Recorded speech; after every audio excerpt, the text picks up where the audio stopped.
obtención y análisis de películas de puntos cuánticos de óxido de zinc, una posibilidad de aplicación en el efecto fotovoltaico. El temario de esta presentación, bien, vamos a ver una breve semblanza de mi persona, estudios realizados, así como experiencia laboral. Hablaré de una breve introducción hacia lo que vienen siendo los puntos cuánticos para asentar bien qué es un punto cuántico. Vamos a analizar el trabajo desarrollado a lo largo del doctorado. Hablaremos de los artículos publicados, así como el trabajo actual y también el trabajo a futuro. Bien, los estudios realizados, yo soy ingeniero químico, egresado de la UAP, estudié la maestría en gestión en la industria del petróleo y gas y posteriormente realicé el doctorado en dispositivos semiconductores. Como experiencia laboral, trabajé 10 años dentro de la industria petrolera, específicamente en el área de fluidos de perforación en distintos distritos. Trabajé desde Altamira, Cerro Azul, Álamo, Poza Rica, Agua Fría, esa parte ya en Puebla, luego me fui a Veracruz Centro, luego me fui hasta Coatzacoalcos, luego me fui a Villahermosa, luego me fui a las plataformas marinas, prácticamente todo el Golfo de México. Anduve perforando por 10 años con diferentes empresas extranjeras, como Cumax, como Waterford, como Schlumberger, trabajé con ellos, ¿no? Al trabajar dentro del área de fluidos de perforación, bueno, pues me permito tener varias áreas de conocimiento como perforación, producción de petróleo, cementación de registros eléctricos, geología, reparación de baches, viajes, etcétera. Realmente el haber trabajado en esa área me permitió abrir muchas áreas dentro de la perforación de pozos petroleros.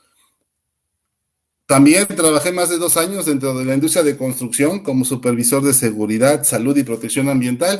Después de salir de la industria petrolera, como tenía muchísimos cursos por trabajar en plataformas, cursos de seguridad, salud y protección ambiental, pues empecé a buscar trabajo y encontré como inspector en seguridad, salud y protección ambiental en la empresa ICA, en el proyecto del tren que apenas acaba de terminar hace unos meses, el tren que va de Observatorio a Toluca, ¿no? En ese proyecto yo estuve trabajando alrededor de 2 años. Actualmente, pues laboro en universidades privadas como docente, doy clases online, las clases online son maestría y también licenciatura, y también doy clases presencial en licenciatura. Ya llevo aproximadamente dando clases alrededor de 6 años. He podido dirigir 2 tesis apegadas en el ramo automotriz, una aceptada y una pendiente de aprobación todavía. Bien, pues sin más, vamos a entrar de lleno a lo que viene siendo la introducción a los puntos cuánticos. Los puntos cuánticos son nanopartículas sumamente pequeñas, hablando en un promedio de 2 a 7 nanómetros, las cuales exhiben propiedades pues altamente llamativas para los investigadores. Una de ellas es que, bueno, la que estamos viendo aquí en la presentación, vemos cómo fotoluminece, ¿verdad? Cada uno de estos frasquitos fotoluminescen de un respectivo color. Eso es una señal de la fotoluminiscencia que puede llevar a cabo un punto cuántico. Esa fotoluminiscencia depende de lo que viene siendo el tamaño de la nanopartícula. Otro aspecto importante es que el bandgap o banda ancha prohibida, que es una banda que se encuentra entre la banda de conducción y la banda de valencia dentro de un semiconductor. En medio está el bandgap. Ese bandgap es variable para un punto cuántico. Entre más pequeño vayamos haciendo el tamaño de la nanopartícula, ese bandgap va a ir variando. Uno de los materiales semiconductores que más ha traído la atención para los investigadores viene siendo el óxido de zinc, por ser un material amigable para el medio ambiente, y por ello se han desarrollado investigaciones de puntos cuánticos de óxido de zinc aplicados a diferentes ramos como celdas solares, fotocatálisis, así como producción de energías renovables. Los puntos cuánticos, como lo hemos comentado, entonces andan en un rango de 2 a 7 nanómetros, esto dependiendo del tipo de material o semiconductor que estemos manejando. Por ley debe ser menor o cercano al radio excitónico de Born. Por ejemplo, para el óxido de zinc, el radio excitónico de Born está alrededor de 2.4 electronvolts. Por lo tanto, la nanopartícula debe estar alrededor de esos de esos 2 nanómetros. Cuando nosotros estamos cerca de ese 2.4 nanómetros, podemos decir que tenemos un confinamiento cuántico fuerte. Conforme nos vayamos desplazando o alejando de ese tamaño de nanopartícula de 2 nanómetros, por ejemplo, 3 nanómetros, 4 nanómetros, 5 nanómetros, 6 nanómetros, empezamos a ver que tenemos confinamiento cuántico, pero ya no tan fuerte. Tenemos confinamiento cuántico débil y confinamiento cuántico mediano y confinamiento cuántico débil. ¿Qué es el efecto de confinamiento cuántico? Bueno, el efecto de confinamiento cuántico es donde el semiconductor exhibe propiedades intermedias del material en bulto. Exhibe el fenómeno que es muy, muy llamativo, como lo vimos en la imagen anterior, de la fotoluminiscencia, el cual está directamente relacionado con el tamaño de la nanopartícula. Se representa el fenómeno multiexcitónico. El fenómeno multiexcitónico es cuando un fotón o un rayo de luz, de sol, perdón, excita a un electrón. Ese electrón, al estar en estado cuántico, recibe la excitación, pero se excita tanto que la excitación se la comparte al electrón más cercano, al electrón próximo. Entonces se generan 2 pares de electrón hueco por un fotón absorbido. Ese es un verdadero fenómeno que ha llamado mucho la atención de los investigadores en la aplicación de dispositivos fotovoltaicos, ¿no? Porque se pretende que con este fenómeno se puedan llegar a alcanzar, pues, buenas eficiencias. El band gap o banda ancha del material o banda prohibida varía de acuerdo al tamaño de los puntos cuánticos. Esto es debido por el fenómeno de la discretización de niveles electrónicos, que a continuación lo vamos a explicar. Y sus propiedades optoelectrónicas están definidas por su tamaño y su forma, ¿no? No nada más las optoelectrónicas, sino también las propiedades ópticas, las propiedades físicas, las propiedades eléctricas. Todo varía dependiendo del tamaño y la forma del punto cuántico. La variación del gap. Esto es la representación de un material semiconductor. Tenemos banda de valencia. Aquí en las bandas de valencia es donde se van a encontrar los electrones. Este espacio que está separado en blanco, este viene siendo la banda prohibida, y acá es la banda de conducción. Esta es la clásica representación de un diagrama de bandas para un semiconductor. Cuando empezamos a tener el tamaño de un punto cuántico, es, por ejemplo, de 6 nanómetros, las bandas de valencia y la banda de conducción sufren el fenómeno de la discretización. ¿Qué es eso? Que se empiezan a juntar. Se empiezan a juntar tanto en la banda de valencia como en la banda de conducción, se empiezan a juntar, haciendo que el band gap se empiece a variar, empiece a hacerse más grande, y conforme vamos bajando, el tamaño de la nanopartícula se va haciendo más grande y más grande y más grande. Este es el fenómeno de la variación del gap dentro de un punto cuántico. Bien, a continuación les voy a mostrar, pues, el trabajo de doctorado que desarrollé a lo largo de los 4 años en dispositivos semiconductores acá en la UAP. Yo desarrollé películas de puntos cuánticos de óxido de zinc con aplicación fotovoltaica. ¿Cómo obtuvimos o cómo obtuve esos puntos cuánticos de óxido de zinc? Bien, pues la verdad tuve la suerte de contar con asesores que pues me guiaran, me explicaran, me enseñaran todo el proceso para poder obtener esos puntos cuánticos. Yo venía de la industria petrolera, de la industria de la construcción, a donde las medidas son empíricas, por así decirlo. No somos tan precisos al desarrollar un análisis químico, un análisis físico, un análisis mecánico. No somos tan precisos. Y yo traía esas malas costumbres. Al toparme con medir ciertos mililitros tan exactos, sí al principio me costó bastante trabajo, porque pues no venía con esa costumbre. Poco a poco fui mejorando la técnica y bueno, gracias a la paciencia de mis asesores, pues pudimos obtenerlos. ¿Cómo se obtiene? El método que nosotros utilizamos es el método de síntesis coloidal. Medimos KOH a una presentación, por una concentración de 0.8 molar. Se agrega con metanol. Importante mantener la temperatura en un rango de 60 a 70 grados centígrados en un tiempo de agitación de 25 minutos. Posteriormente se agrega el acetato de zinc en una concentración 0.4 molar diluido con metanol.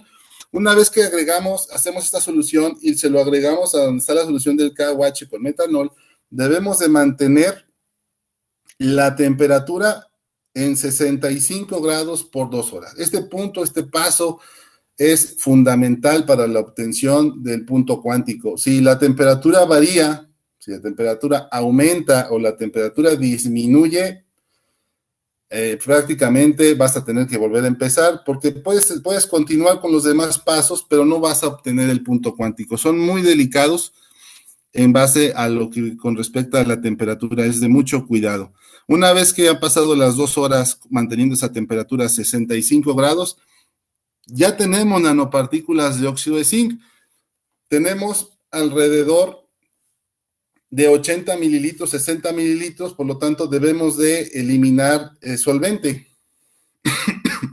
Nosotros eliminamos el solvente por medio de un equipo que tienen acá en semiconductores, que es un rotavapor, que trabaja como si fuera un baño químico. Ponemos la solución, podrían ser estos azulitos, la solución de puntos cuánticos, la ponemos en un baño María, donde le ponemos 50 grados de temperatura, hacemos vacío con 200 torr de presión, y como se va a empezar a evaporar, se va a pasar hacia el otro matraz, donde va a empezar a recibir todo el solvente, para únicamente quedarnos una solución en volumen de 20 mililitros aproximadamente.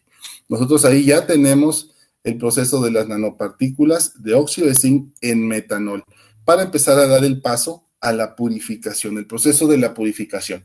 Este proceso de purificación es igual de importante que la temperatura. ¿Por qué? Porque si analizamos todo lo que tenemos, tenemos potasios y tenemos acetatos que vienen siendo contaminantes para un punto cuántico. Para que un punto cuántico pueda tener el mejor rendimiento posible, debe tener la menor cantidad de contaminantes en solución. Entonces, tenemos que eliminarlos con el proceso de purificación. Cuando nosotros purificamos, realizamos el proceso de purificación, nos queda una solución como la que estamos viendo acá. Y si yo esa solución la pongo a secar, como es metanol, la puedo destapar y pues el metanol se va a ir evaporando poco a poco, o puedo tomar una muestra y poner en un platito, y ese platito igual se va a evaporar poco a poco la solución de metanol, y me van a quedar ya sean polvos o me van a quedar puntos cuánticos en solución. Si yo acerco a ese punto cuántico una lámpara ultravioleta, voy a empezar a notar el efecto de la luminiscencia característica en el verde para el óxido de zinc. ¿Por qué una lámpara UV? Es por el rango, ¿no? El band gap del óxido de zinc está alrededor de 3.27 electronvolts, y ese rango en longitud de onda te lo da una lámpara UV. Por eso, al momento de acercar la lámpara, se empieza a ver la presencia de luminiscencia, lo que nos indica un claro indicio de que tenemos efecto cuántico en esta solución. Lo que yo hice fue fabricar películas. Las películas las hicimos por medio del equipo de spin coating. El spin coating es un equipo que da cuenta que da revoluciones. A ciertas revoluciones tú lo puedes maniobrar dependiendo de las revoluciones que tú quieras, 200, 300, 400, 1000 revoluciones, 2000 revoluciones, y le ajustas el tiempo, de tal manera que te va a dar una película dependiendo del espesor que tú busques. Cuando yo hice las películas y le acerco la lámpara, pues se ve el efecto, ¿no? El efecto de la película con luminiscencia. Señal de que ahí tengo puntos cuánticos. ¿Cómo se desarrolla el proceso de purificación de puntos cuánticos? Pues el proceso de purificación es tardado porque se trata de hacer en 3 días, ¿no? Se desarrolla en 3 días. Ya tenemos la solución de óxido de zinc en metanol. Lo que le agregamos es hexano e isopropanol a una relación 1:5:1. Se deja reposar a 4 grados centígrados por 24 horas y todos los polvos, todos los puntos cuánticos se asientan. Después de 24 horas vamos y todo el líquido se elimina, con una pipeta se elimina, se elimina todo el solvente hasta dejar los puntos cuánticos. Posteriormente se vuelve a agregar metanol, hexano e isopropanol, la misma relación, y nuevamente se deja reposar 24 horas a 4 grados centígrados para eliminar solvente. Este paso se repite 2 veces más para poder obtener óxido de zinc purificado y dispersado en metanol. Ese es el proceso. Con este proceso yo elimino los acetatos y elimino también los iones potasio, ¿no?, que son contaminantes. Una vez que obtuvimos las películas, el siguiente paso fue variar la temperatura de esas películas. ¿Para qué variar la temperatura? Queríamos ver hasta dónde podíamos darle temperatura a una película y mantener el efecto cuántico. Desafortunadamente, puntos cuánticos dentro de la investigación o área de investigación sí hay, pero no tanta, ¿no? Hoy en día ya hay mucha investigación, pero no tanto como de otros materiales. Por ejemplo, si ustedes investigan óxido de zinc, les va a salir un montón, pero si buscan puntos cuánticos de óxido de zinc, la literatura se reduce, ¿no? Casi no hay mucha de esta investigación, entonces no sabíamos hasta dónde la temperatura nos daba para poder mantener el punto cuántico. Entonces hicimos 4 películas, una la recocimos a 60 grados, otra a 100, otra a 140, otra a 180 y otra a 210.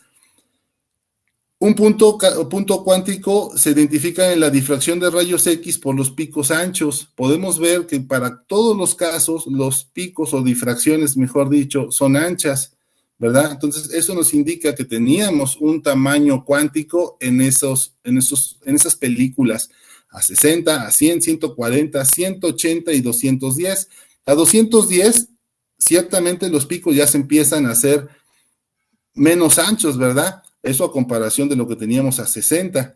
Entonces, esto nos indica que el tamaño de la nanopartícula está aumentando. Hasta que fuimos y calculamos ese tamaño de cristal, nos dimos cuenta que teníamos 4 nanómetros hasta 6 nanómetros, ¿sale? Entonces, sí teníamos, aquí teníamos, en 4 nanómetros teníamos el efecto cuántico de lo que viene siendo medio, y acá a 6 nanómetros, efecto cuántico a lo que viene siendo débil, ¿no? Pero efecto cuántico en las películas.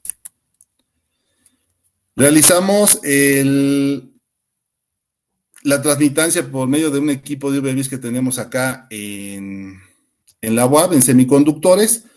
De cada una de las películas, observamos que absorben a 372 nanómetros, absorben casi al 90% y posteriormente se va bajando esa transmitancia. Nosotros con la transmitancia, aplicando la ecuación correspondiente, podemos obtener el bandgap y observamos que el bandgap se va haciendo un corrimiento. Nuevamente, este tipo de fenómenos del corrimiento del bandgap nos indica que estamos teniendo efecto cuántico en nuestras películas. El efecto de la fotoluminiscencia es uno de los fenómenos que más ha llamado la atención en puntos cuánticos. La verdad, se ve padrísimo. Cuando yo llevo la película de puntos cuánticos a medir fotoluminiscencia aquí mismo en semiconductores, la pongo en el equipo y a la película la irradian con un láser. Al momento de que la película siente el láser o es excitada con el láser, se empieza a ver la fotoluminiscencia, ¿no? En el color verde, amarillo. Algo así como como una agüita de limón.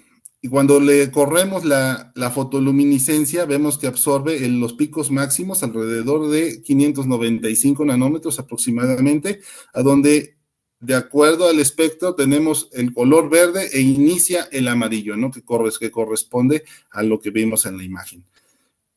Conforme nosotros vamos variando la temperatura, podemos ver que esa fotoluminiscencia se va disminuyendo considerablemente. Esto es debido a que el efecto cuántico está relacionado, perdón, el efecto de la fotoluminiscencia está relacionado con la cantidad y tipos de defectos que tiene en los materiales. Al momento que nosotros irradiamos con temperatura o le damos un tratamiento térmico a las películas, esos defectos estructurales, intrínsecos, como intersticios de zinc, zinc intersticial, intersticios de oxígeno, vacancias de oxígeno, se van corrigiendo dentro de una red cristalina. Se van eliminando, entonces la fotoluminiscencia va disminuyendo también. Pudimos medir el SEM para ver la superficie de las películas, cómo estaba la superficie de las películas, para poder implementar una película en un dispositivo fotovoltaico.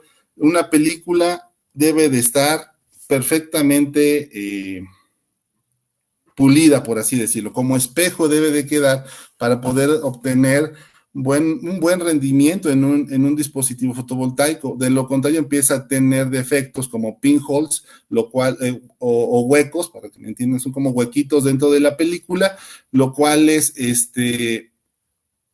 vienen siendo defectos que te perjudican en los cálculos de corriente eléctrica. La estructura final de la celda quedó de esta manera. Nosotros propusimos ITO, que es un videoconductor. Colocamos por medio de spin coating óxido de zinc, un espesor aproximadamente de 800 nanómetros. El óxido de zinc, la película de óxido de zinc es considerada como una película ventana. Posteriormente, la película de puntos cuánticos de óxido de zinc, igual a 800 nanómetros.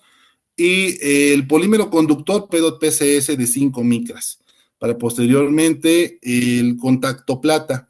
El PEDOT-PCS, que es un polímero conductor, viene siendo mi película absorbedora, mientras que los puntos cuánticos de óxido de zinc viene siendo mi película generadora de electrones. El contacto lo pusimos por medio del equipo de evaporación térmica que contamos acá en semiconductores, y esta es así como quedó nuestra celdita solar. Más o menos medía de este lado 1.2, 1.3 centímetros, y de acá el largo, el ancho, 0.8 centímetros.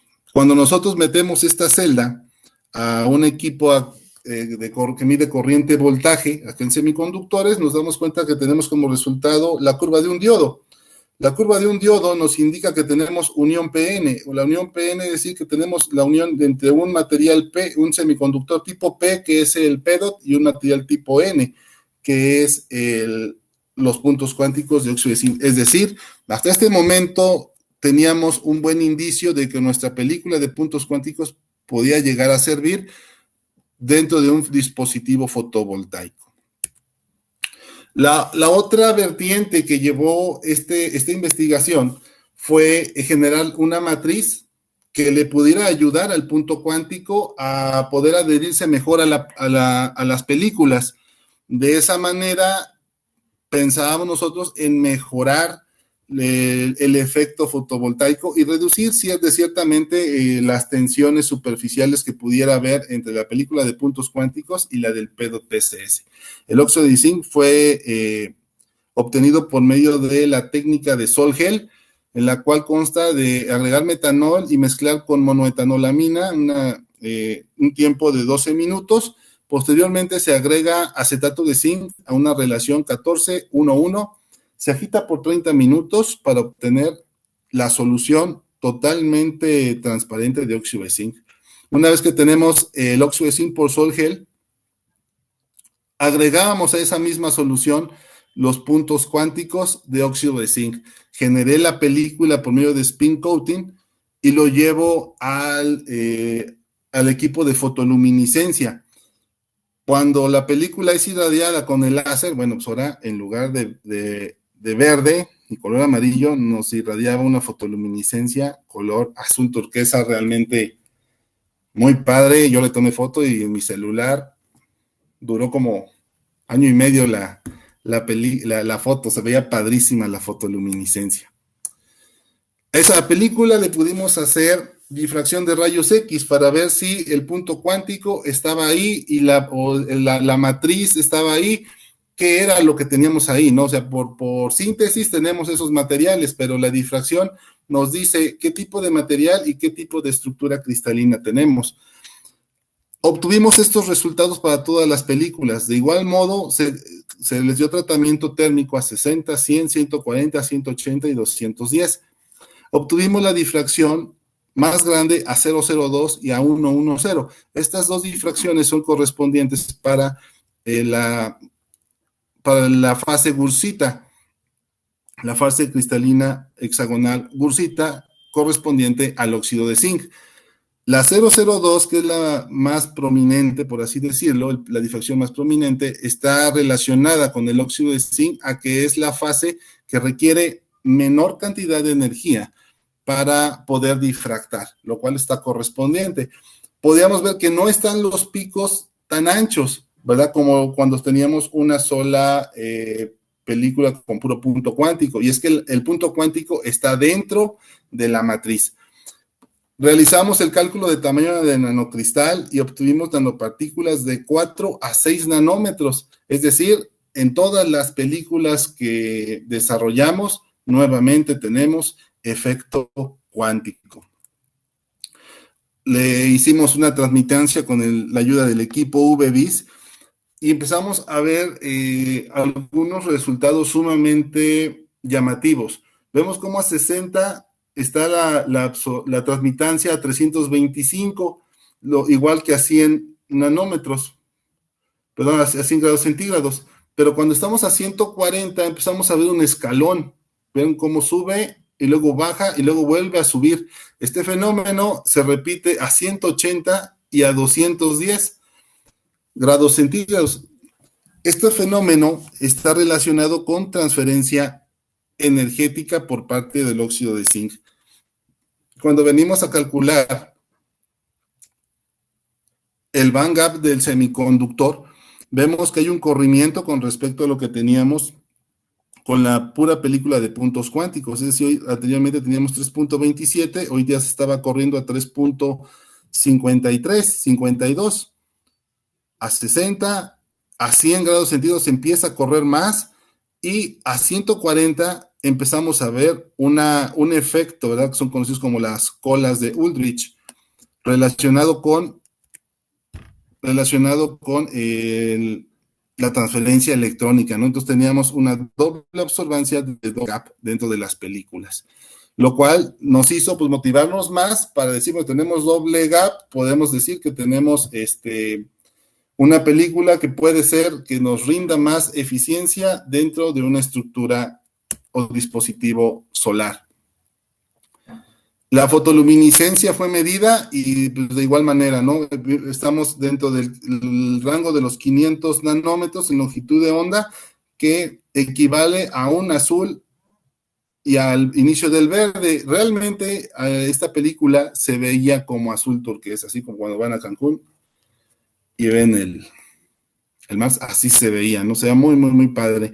Nuevamente, al aumentar la temperatura, la fotoluminiscencia va disminuyendo, esto porque la temperatura va corrigiendo estos defectos del material y la fotoluminiscencia va disminuyendo. Le hicimos un SEM en el cual podemos observar la superficie de la película. Vemos que hay cierta relación, ¿no? Ciertas cosas que se relacionaban con la película de puntos cuánticos. Este tipo de hilos, por así decirlo, es algo similar a lo que nosotros ya habíamos obtenido en la pura película de puntos cuánticos. Y estos pétalos que los están rodeando, podemos pensar que es parte del óxido de zinc que está cubriendo al punto cuántico. La estructura de la celda solar con matriz de óxido de zinc y puntos cuánticos quedó de la siguiente manera. Seguimos ocupando el conductor Ito. El óxido de zinc es mi película ventana, 800 nanómetros.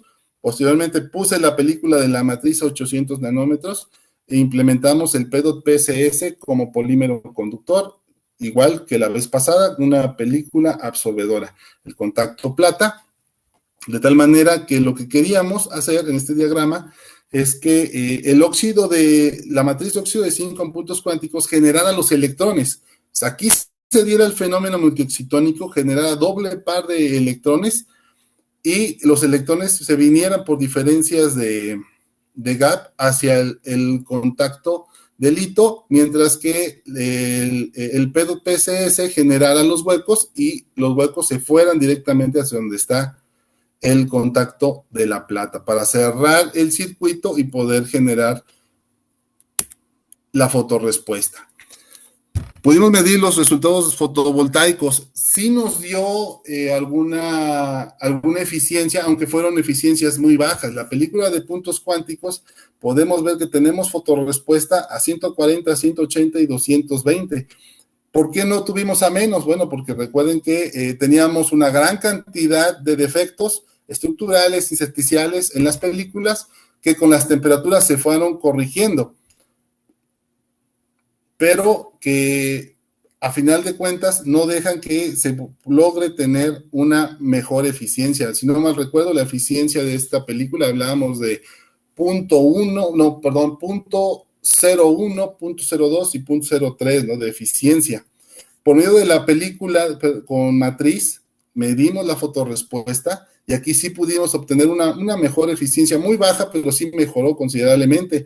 La mejor eficiencia, si no mal recuerdo, fue de punto 1.2 de porcentaje de eficiencia utilizando la película como matriz de puntos cuánticos. Se obtuvieron valores bajos de corriente cortocircuitado relacionado con centros de recombinación, una gran cantidad de defectos que contienen las películas, valores altos de resistencia en serie, así como existencias de pinholes, que son huequitos en las películas, no estaba totalmente pulida o lisa la película, lo cual decrementa en gran medida los valores de la corriente al momento de presentar la película, la celda solar al espectro solar. Todo ese trabajo de 4 años dio frutos.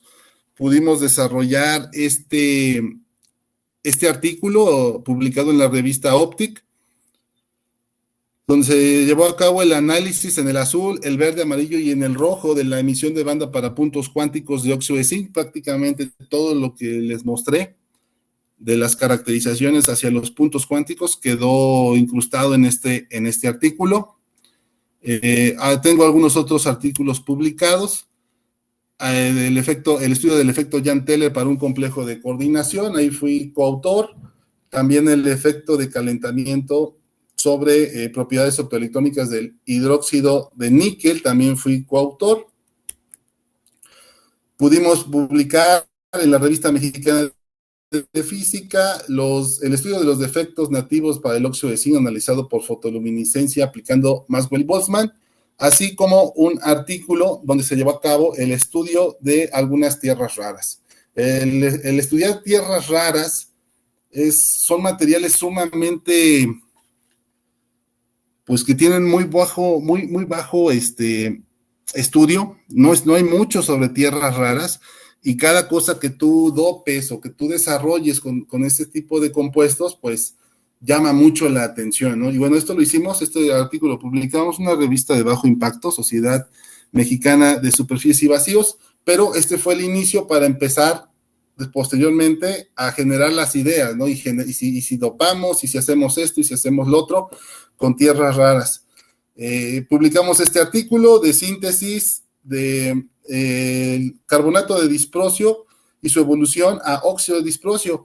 Este artículo se desarrolló por medio de la técnica CVD.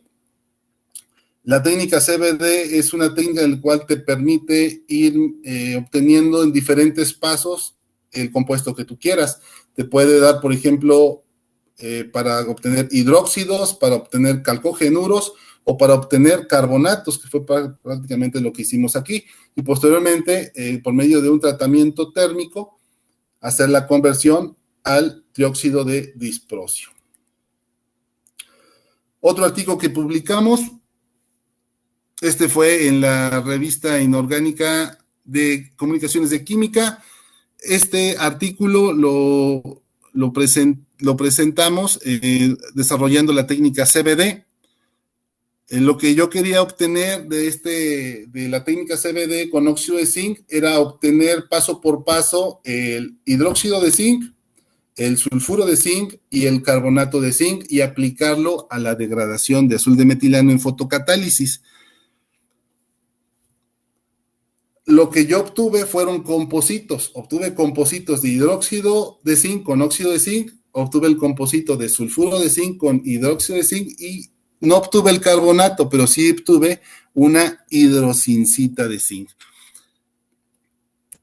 Todo eso le pudimos corroborar con difracción de rayos X, la estructura cristalina para cada uno de los materiales, hicimos sus imágenes SEM para ver las estructuras, y bueno, estas estructuras que son así en forma, como por decirlo, desordenadas, ¿verdad? En forma de capas, así en desorden, son muy utilizadas o recomendadas para poder llevar a cabo la aplicación de los materiales en fotocatálisis, porque hacen que sirven como trampas, que se atore ahí el material contaminante orgánico y se pueda obtener una mejor fotorrespuesta.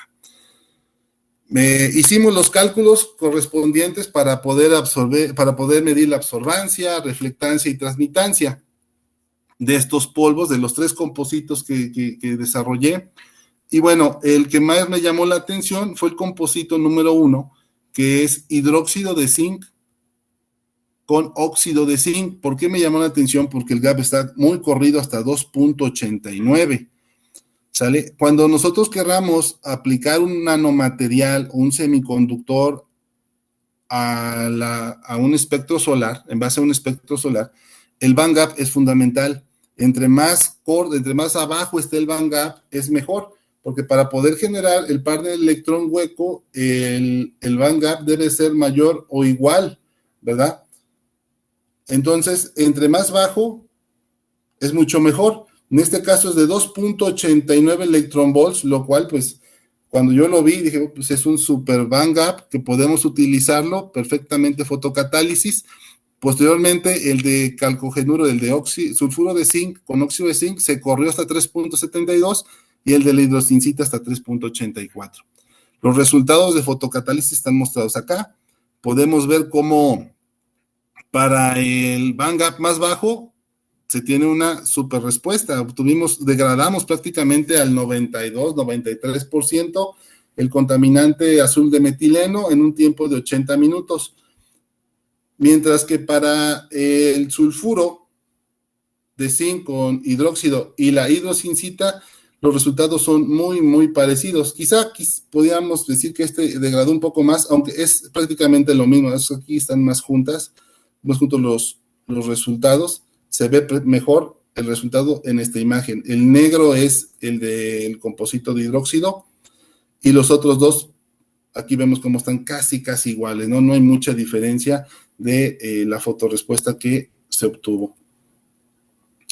Actualmente tengo algunos artículos pendientes de publicación. Los dos están en revistas. Análisis de la conversión de carbonato de calcio hacia carbonato de cadmio hacia óxido de cadmio en películas delgadas con aplicación fotocatalítica. Esta está en la revista Springer Nature Discovery Applied Science. Y el otro artículo que tenemos publicado es el de la matriz. El de la matriz, donde utilizamos los puntos cuánticos con óxido de zinc. Aquí nos fuimos viene siendo la explicación de la transferencia de carga que está teniendo el material. Este ya está aceptado en la revista mexicana de física. Está en el apartado de prueba de galera, pues todavía no lo presenté. Actualmente desarrollo estas dos investigaciones. Desarrollo el composito óxido de zinc con sulfuro de zinc, pero ahora lo estoy dopando con herbio para aplicación fotocatalítica. Lo que quiero es mejorar esta fotorrespuesta. Esta respuesta de fotocatálisis que yo obtuve fue muy baja, fue alrededor del 40% lo que degradó. Bueno, lo que quiero ahora es, por medio del dopaje con la tierra rara de herbio, mejorar este resultado, ¿no? Este es uno de los objetivos que me he planteado, mejorar y este de acá le tengo otro trabajo pendiente. otro trabajo, el cual es otro trabajo actual que tengo, es un artículo, participé como autor obteniendo sulfuro de cobre, pero fueron polvos. Yo lo que hice fue ahora desarrollar películas de sulfuro de cobre a diferentes espesores y con aplicación fotocatalítica. Lo que quiero al utilizar películas es reutilizar el material. Por ejemplo, este composito yo lo agrego a la solución de fotocatálisis y se diluye totalmente. De hecho, es uno de los principales cosas que me hace que tenga una buena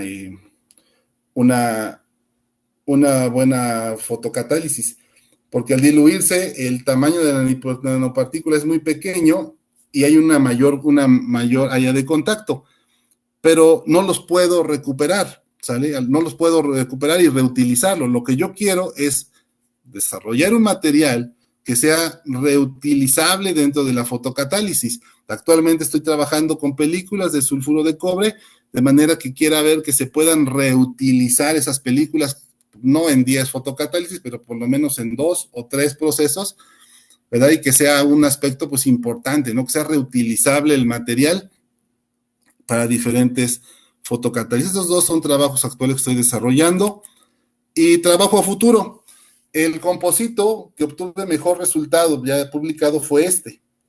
Fue hidróxido de zinc con óxido de zinc. Con este obtuve el 92% de actividad fotocatalítica degradando azul de metileno en 80 minutos. Lo que quiero ahora es reducir ese tiempo.